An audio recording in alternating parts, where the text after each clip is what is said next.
There can be nothing more important in my books than tackling violence against women and girls.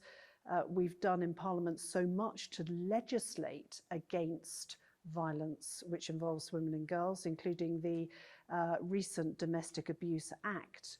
But now we have to make sure all of that legislation is really changing the lives of women and girls in our constituencies, and that's one of the things I've been thinking about at this conference this week.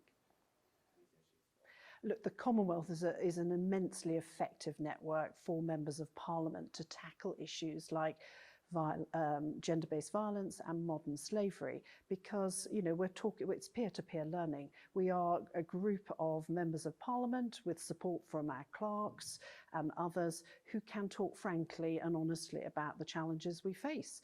We have similar parliamentary systems, although we may have very different countries that we represent. We can come together, share those experiences, and I have to say, all too often for me, I find we have more in common than divides us when it comes to issues to do with, particularly issues to do with gender-based violence. There's so much that I've learnt about how gender-based violence presents itself in different countries across the Commonwealth.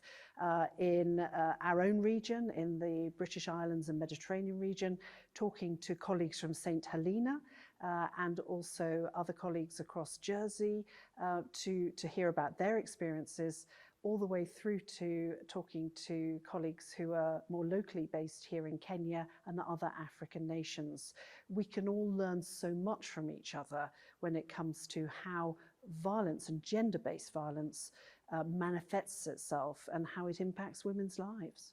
Look, I think the action that I want to take when I get back to Parliament is talking to my colleagues in the Foreign Office about the forthcoming discussions that are being had on a Commonwealth level.